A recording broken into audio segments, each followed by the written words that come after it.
Buckle up, folks. This one's a doozy. It's a terrible law. And it really does make my stomach turn. I'm just completely disappointed by this.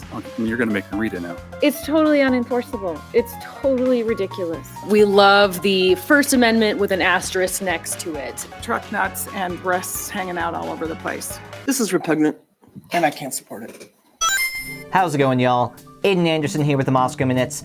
How's the county doing this week? It's doing fine. How's the city doing this week? Well, let's take a look.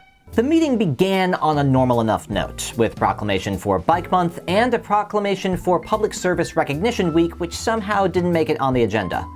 This was followed by public comment by Sam McGregor and Fred McDonald, both who came to speak in regards to affordable housing concerns, with rent increases and limited incomes being at the forefront of their minds. City Administrator Bill Belknap presented on the next item, which was a follow-up on an item from back in February.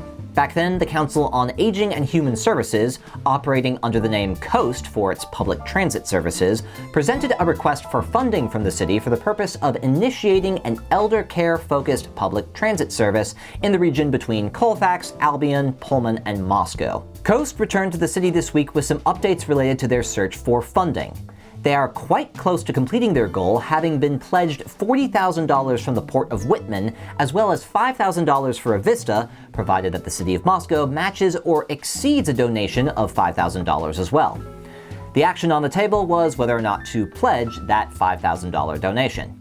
Discussion from the council on the subject was focused on both the quality of the services which COAST provides, as well as concerns about fiscal responsibility and not setting a precedent for which the city will be accountable every year, ensuring that whatever gift the city gives would be a one-time thing only. The city voted 4-2 to approve the $5,000, with Gina and Haley being the dissenting votes. Bill Belknap again presented on the next item, which was the first of two proposed repeals to city code.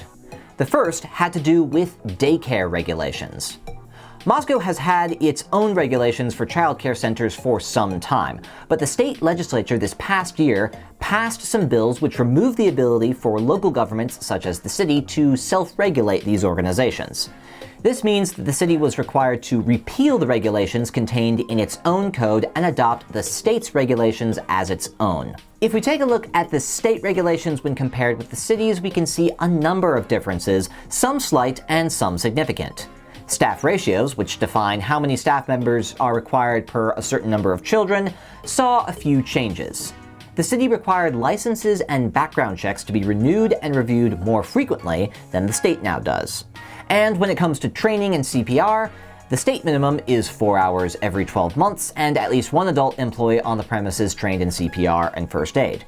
The city required 12 hours of training each year and for all employees to have infant CPR and first aid certification. Another change can be found in the disqualifying offenses category. Obviously, there are a lot of crimes on the list that would disqualify a person from working at a daycare. However, while the state requires an actual court sentencing to be conducted, whether through guilty verdict, plea, or withheld judgment, the city also adds in the phrase, admitted to the elements of. I can't speak as a lawyer here, but essentially this means that if a person has ever had a police report written about them related to the possible neglect or abuse of a child, then according to city policy, that person is disqualified. Now, for all this talk of city regulations, it's these same regulations that were slated for repeal on Monday night. Let's take a look at what the city council had to say. I don't know that I can really give solid kudos to say thanks to the legislature for taking this approach, because I'm not sure it's going to help much of anything. So I think it's horrendous. It's a terrible law. And I think that not only will it hurt our most vulnerable citizens, it's going to hurt our families who are looking for the cheapest daycare, because there are going to be organizations that are going to max out the number of children per provider. And I just think it's a really dangerous and damaging law that the state has written. And it's just hard for me to participate in that. And I think by voting, I know it's performative. If we vote not to repeal, our our law, because we can't have a law that's more strict than the state. But I do think it makes a statement to say, we're not going to repeal our rules. Good luck to the state. Yeah, I'm not at all in favor of this. And I'm a little bit rebellious, like Julia. I kind of feel like, no, I don't want to repeal our code because I like our code. And it was born by all of us discussing it and fixing it so that we were all comfortable. And now, how many people in Boise decide this isn't the way it should be? I think government closest to the people is the best way to govern. And based on what the counselors that have spoken have said, I agree with what they're saying. We need to be thinking to what I think the three counselors have spoken about is there are going to be institutions, daycares that might just go by the bottom of the barrel, and anything in government, business, I don't care. The race to the bottom is a dangerous game because you lose valuable services. And so I would like our legislatures to make decisions based on what the local government would like. And we've gone through lots of things. I wasn't part of those conversations, but I'm confident that I look at our staff, I look at past counselors, I look at our citizens, and we're very engaged. And we want to govern, but when you limit our ability, I don't want to ever hear you say what the federal government's doing to you because you're way worse doing it to us. This is repugnant, and I can't support it. It really does make my stomach turn. I said this last week in the admin committee. Reading through our packet, and there's 15 pages of blue line that's all just crossed out. That's all repealed, right? And all the work that was mentioned by Haley and Gina to go through from what the community was asking for now is just done away with from a preemptive move by the legislature. And it really does make my stomach turn. And I utter sentiments that are already uttered, so I'll leave it at that one. As Mayor Betke put it, the council reluctantly approved the repeal 4-2, with Sandra and Julia dissenting. Now on to City Code Repeal number 2. If any of the viewers watching right now are more sensitive, I'd suggest you tune out for a bit because we're going to be talking about... I think the mayor, the council, and myself all kind of wish this was a joke, but it's not. Belknap presented some changes that the state legislature just made to the state Indecent Exposure statute. Now, the city of Moscow already had its own indecent exposure ordinance on the books based on an incident back in 2002 related to a topless car wash situation.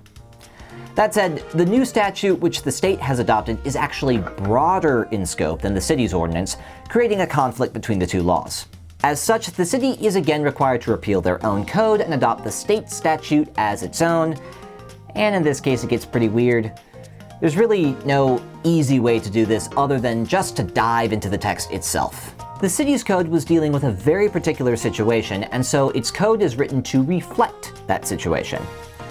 This includes, among other things, a somewhat intricate definition of breast cleavage. This is important because in the original city code, the exposure of breast cleavage did not constitute an incident of public nudity. According to the mayor, this involved a degree of measurement specificity when it came to the initial enforcement of this particular public nudity law. Now, the new state code is written a bit more broadly, and it's probably best if I just read it. Let me get, like, an NPR voice on or something. Indecent exposure. A person is guilty of a misdemeanor if the person willfully and lewdly either exposes his or her genitals, exposes developed female breasts, including the areola and nipple, exposes adult male breasts, including the areola and nipple, that have been medically or hormonally altered to appear like developing or developed female breasts, exposes artificial breasts, including the areola and nipple, intended to resemble female breasts, or displays toys or products intended to resemble male or female genitals in any public place or in any place where there is present another person or persons who are offended thereby, or procures, counsels, or assists any person so to expose his or her genitals, to expose developed female breasts, including the areola and nipple,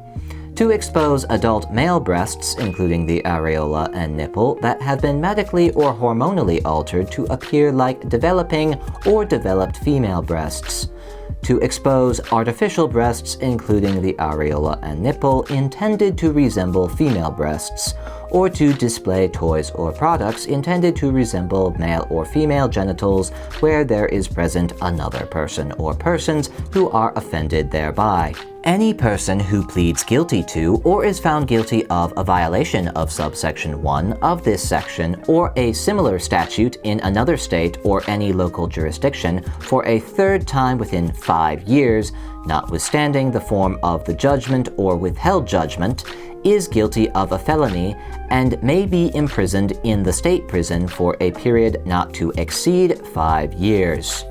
The provisions of this section shall not apply to the breastfeeding of a child or the expression of breast milk for the purpose of feeding a child.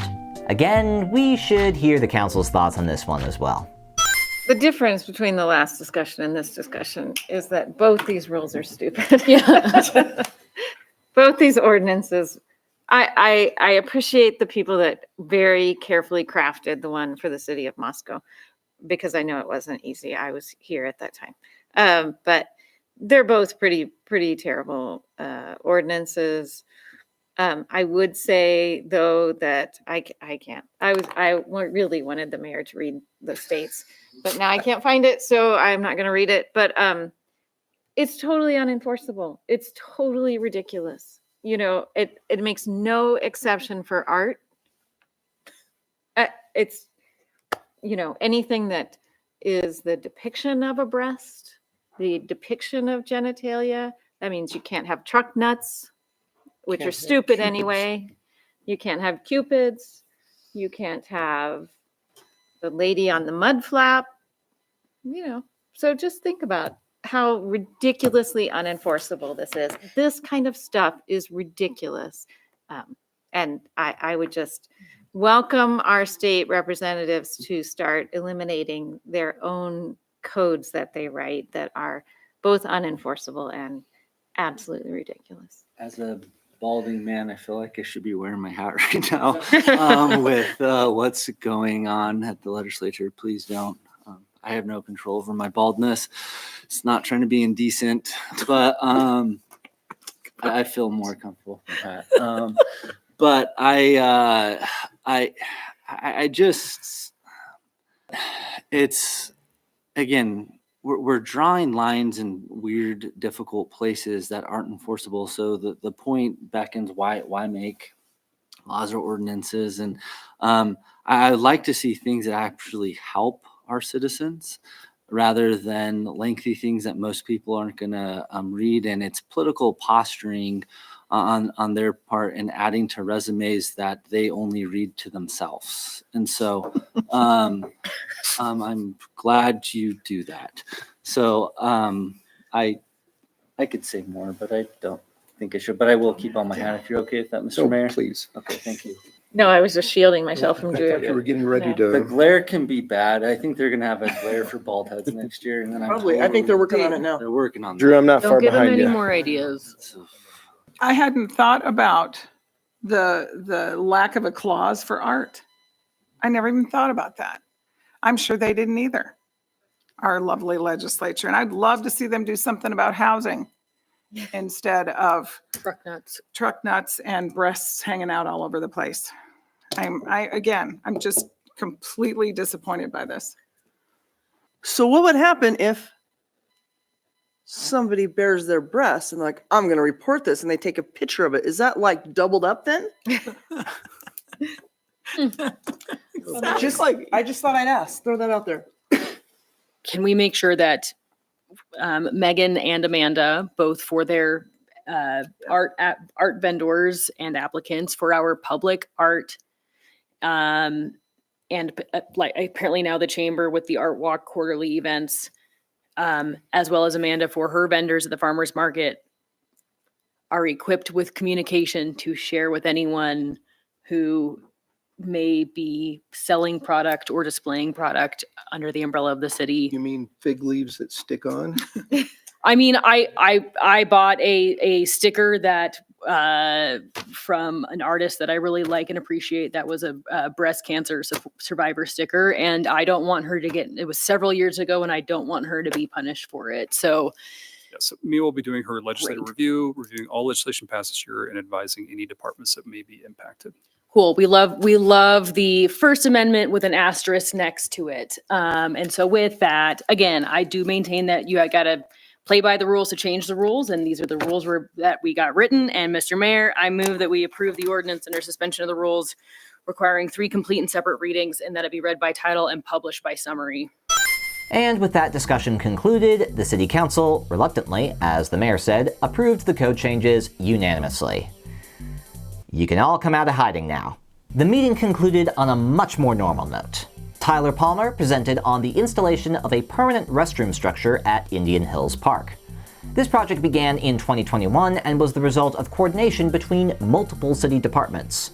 Justin Kilborn of city staff explained the process of construction and how they tracked numbers related to building costs. In particular, the city was interested to see how expensive it would be to do this sort of project in-house rather than contracting it out.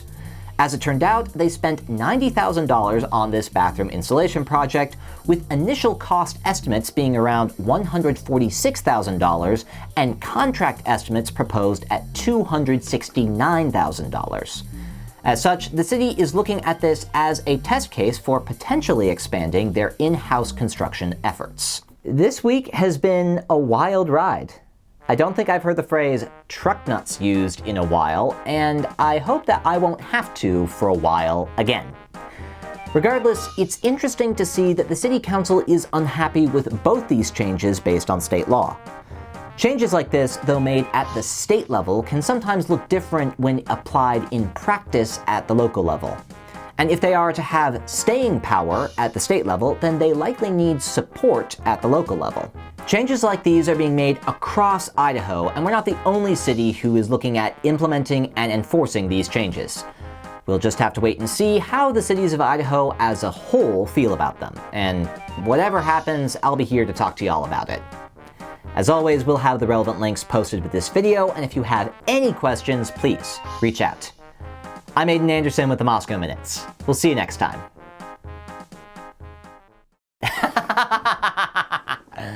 Oh no, this is gonna be rough.